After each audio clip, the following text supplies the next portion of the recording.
Hi எல்லாருக்கும் வணக்கம். இன்றைக்கி நம்ம வீடியோவில் என்ன பார்க்க போகிறோம் அப்படின்னா, ஆச்சி ரெடிமிக்ஸ் திண்டுக்கல் பிரியாணி கிடைக்கிது இல்லையா? ஸோ அது எப்படி ஒர்க் ஆகுது, எப்படி பிரியாணி டேஸ்ட்டாக வருது அப்படின்றத நம்ம இன்றைக்கி பார்க்கலாம். ஸோ வாங்க வீடியோக்குள்ளே போகலாம். இதான் அந்த கிட்டு. ஸோ இந்த கிட்டில் இந்த கிட்டோட ப்ரைஸ் 125 ருபீஸு. இதுக்கு ஒரு சேமியா பாயசம் மிக்ஸ் இந்த டைம் ஃப்ரீ கொடுத்துருக்காங்க.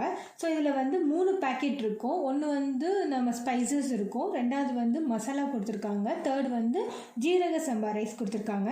ஸோ வாங்க எப்படி அதை குக் பண்ணுறது அப்படின்றது நம்ம பார்க்கலாம். ஸோ நான் ஒரு குக்கர் எடுத்து 2 டேபிள் ஸ்பூன் எண்ணெய் ஊற்றிட்டு அப்புறம் 2 டேபிள் ஸ்பூன் கீ போட்டிருக்கேன். கீ போட்டு அவங்க கொடுத்த ஸ்பைசஸ் எல்லாமே இதில் போட்டிருக்கேன். ஸோ அடுத்தது அவங்க ஒரு மசால் கொடுத்துருக்காங்க, ரெடிமிக்ஸ் மசாலா. இது நம்ம அதில் நான் ஆட் பண்ண போகிறேன். ஆட் பண்ணிவிட்டு எண்ணெய் நல்லா பிரிஞ்சு வர வரைக்கும் அதை நல்லா வதக்கி விடுங்க. எண்ணெயிலேயே இது எல்லாத்தையும் இதில் ட்ரான்ஸ்ஃபர் பண்ணிவிடுங்க.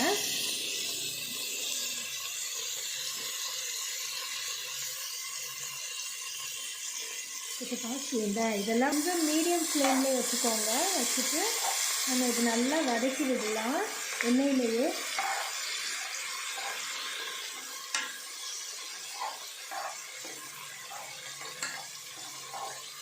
இதில் நம்ம எதுவுமே ஆட் பண்ண தேவையில்லை, எல்லாமே இன்ஸ்டண்ட்டாக இருக்குது. ஸோ நம்ம எக்ஸ்ட்ரா ஏதாவது வேணும் அப்படின்னா நம்ம கொஞ்சம் வெங்காயம், அதுக்கப்புறம் கொத்தமல்லி, புதினா இது மட்டும் ஆட் பண்ணிக்கோங்க. ரைஸ்லேருந்து எல்லாமே கொடுத்துருக்காங்க.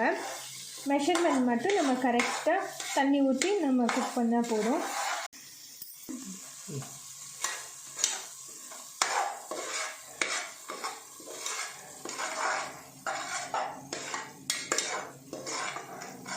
நான் கொஞ்சோண்டு கொத்தமல்லி ஆட் பண்ணிக்கிறேன். எனக்கு கொத்தமல்லி ஃப்ளேவர் பிடிக்கும், அதனால் நான் கொத்தமல்லி ஆட் பண்ணிக்கிறேன்.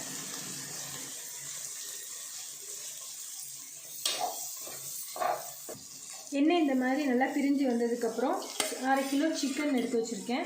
அந்த சிக்கன் இதில் போட்டுருவேன். நான் இதில் சிக்கன் பிரியாணி பண்ணுறேன். மட்டன் வேணும்னா வேக வச்சு எடுத்து அந்த மட்டன் இதில் ஆட் பண்ணிக்கோங்க. வெஜிடபிள் ரைஸ் கூட பண்ணலாம். சிக்கன் மட்டன் அந்த மாதிரி இல்லாமல் வெஜிடபிள்ஸ் எல்லாம் கட் பண்ணி வச்சு அதை இதில் நீங்கள் ஆட் பண்ணி கூட பண்ணிக்கலாம். நல்லா வதக்கி கிண்டி விடுங்க. இப்போ அடுத்து நம்ம தண்ணி ஊற்ற போகிறோம். ஸோ இந்த கிளாஸில் அந்த கொடுத்துருக்க ரைஸ் எனக்கு 1.5 கிளாஸ் வருது. அதே மாதிரி நீங்கள் எந்த மெஷர்மெண்ட் கப் எடுத்துக்கிறீங்களோ அதில் ஃபஸ்ட்டு அந்த ரைஸை மெஷர் பண்ணிவிட்டு 1 கிளாஸ்க்கு 2 கிளாஸ் தண்ணி ஊற்றுங்க. ஸோ அந்த மாதிரி நீங்கள் பண்ணிங்கன்னா உங்களுக்கு கரெக்டாக வரும் பிரியாணி. ஸோ எனக்கு இதில் 1.5 கிளாஸ் ரைஸ் வந்திருக்கு. ஸோ நான் அதனால் 1 கிளாஸ்க்கு 1 கிளாஸ் ரைஸுக்கு 2 டம்ளர் தண்ணி ஊற்ற போகிறேன். பாருங்கள், நீங்கள் மெஷர் பண்ணுற கப்பில் எவ்வளோ ரைஸ் இருக்கோ அதுக்கேற்ற மாதிரி 1 பங்கு தண்ணி எக்ஸ்ட்ராவாக ஊற்றிக்கோங்க, கரெக்டாக வரும்.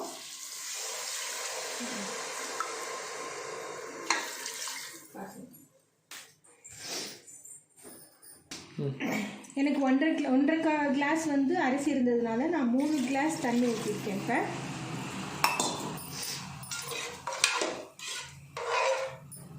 நல்லா கொதிக்கட்டும். கொதித்ததுக்கப்புறம் அரிசியை போடுங்க. உப்பு செக் பண்ணிக்கோங்க, ஆல்ரெடி அதில் இருக்குதுன்னு சொல்லியிருக்காங்க. ஸோ நமக்கு தேவை அப்படின்னா எக்ஸ்ட்ரா உப்பு ஆட் பண்ணிக்கலாம்.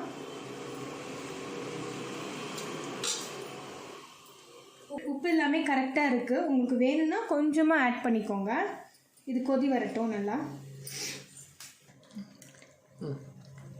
கொதி வந்துட்டுருக்கு. நல்லா கொதிக்கட்டும். கொதித்ததுக்கப்புறம் அரிசியை போடலாம்.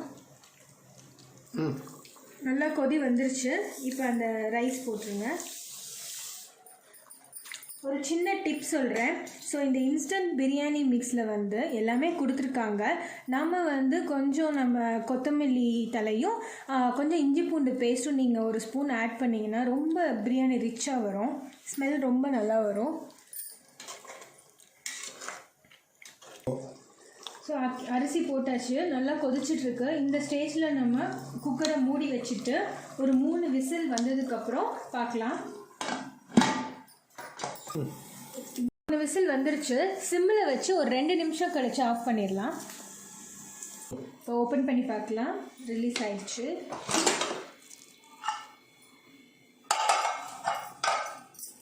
பாருங்கள், நல்லா வந்திருக்கு.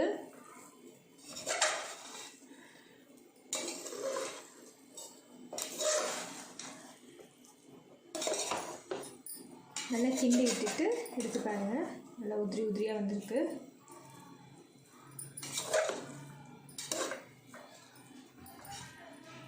ஆச்சி திண்டுக்கல் பிரியாணி ரெடி ஆயிடுச்சு.